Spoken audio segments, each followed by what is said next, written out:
Why do I have to cover? It's not a choice, so you don't have a choice, you have to cover. But if you don't cover and you are practicing good Muslim, that does not mean you'll go to hell. But you have to cover.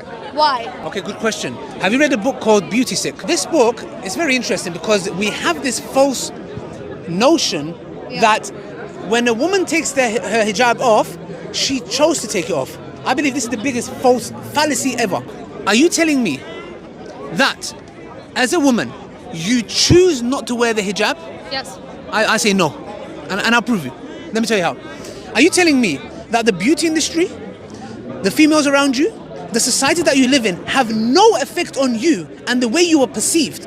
And that has no element on you that you may feel, because the book that I referred to called Beauty Sick tells you about women who are beauty sick. Their sickness is beauty. Okay. Which is what? When someone comes to me and says, I choose to wear the hijab, I'm like, please don't lie. You wear the hijab because Allah told you to. And now somebody comes and says, well, that's Islam is oppressive. And I say, well, no, hold on a second. Because the very women who wear mini skirts, who go get their breasts done, their backside done, their hips done, their nose done. Can you imagine? They smash their nose. Are you telling me these people go and say, I choose to? No, you don't choose to. You do it because the beauty industry, the standards that the society have put a bar on, you are trying to reach those at the cost that you can even lose your life. Then your argument is actually null and void, because the same way that a woman will choose or has no choice to wear hijab, but also does these things to herself, and it's like, oh, that's not her choice. Yes. Then where do you meet in the middle? Good. Where is the choice? This is where you meet in the middle. The point is this: nobody has a choice. Listen carefully. You have free will. You have a choice in what sense? Which one to follow? Both of them don't have no choice. The one who goes and gets a nose done and has makeup and can't leave the house without makeup, being in front of the window for 2 hours, etc. Okay, and the woman who wears the hijab, they are both told to do so. One is told to do so by the one who created her. Thank you. Now, 1 second. This is where it's crucial. Okay. Which one is deserving of being listened to? The one who created you or society? If that is your argument, then of course it's your creator that has obedience over society. So what have we learned here, sister, today? Both individuals have no choice. They are both told to do something. Okay. One is from the creator, one is from the creation. This is where I accepted Islam, because I said, hold on a second. And I'll give you this personal story. I used to have a jumper like this. It was a black one. I thought I looked really handsome in it. No, I genuinely thought I look very good in this jumper. I mean, I think I look very good. Maybe some people might differ. And I used to hate the jumper. It used to make me itch. When I used to be in the club, I used to itch, but I just hated it. But I was like, no, I look good. Yeah?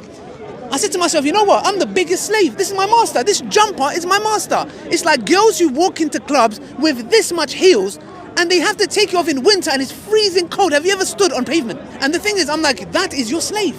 And just as me, when I was getting a jumper or driving a certain car or going to the gym, I'm not saying you can go to the gym for health reasons. So you're basically saying you'd rather be a slave to the one who created me, bigger than me, than exactly. To the society that you know why? You know why, sister? Because the creation is never going to be happy with me. When I die, they're going to backbite me. They're going to talk bad of me.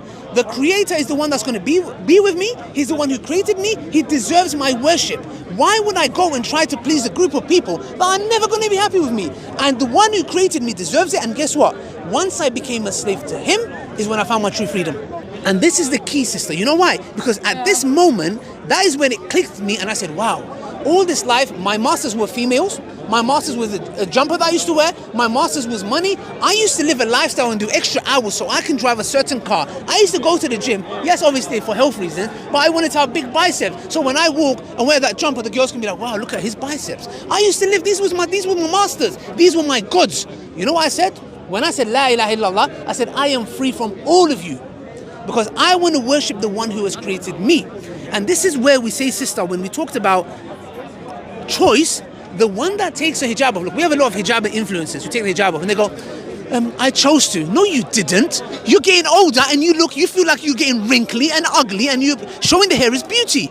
And that is the reason why you talk. Don't say, I chose to. Say, I was forced to. Because sometimes we go into this mentality where we think the life I'm living, I'm free. You're not. You're influenced one way or another. Because why, as a woman, for example, the question is, and this is what's so beautiful about Islam. Let me tell you something. Before, I used to see women as a piece of meat. Wallahi, I had no respect for them. You know why? Because the society made me like this. And when I came to Islam, women, they became human in my eyes. Because Islam told me that you honor them, you respect them. It's not, what is she? You know, you're talking to her. You're not talking to somewhere else.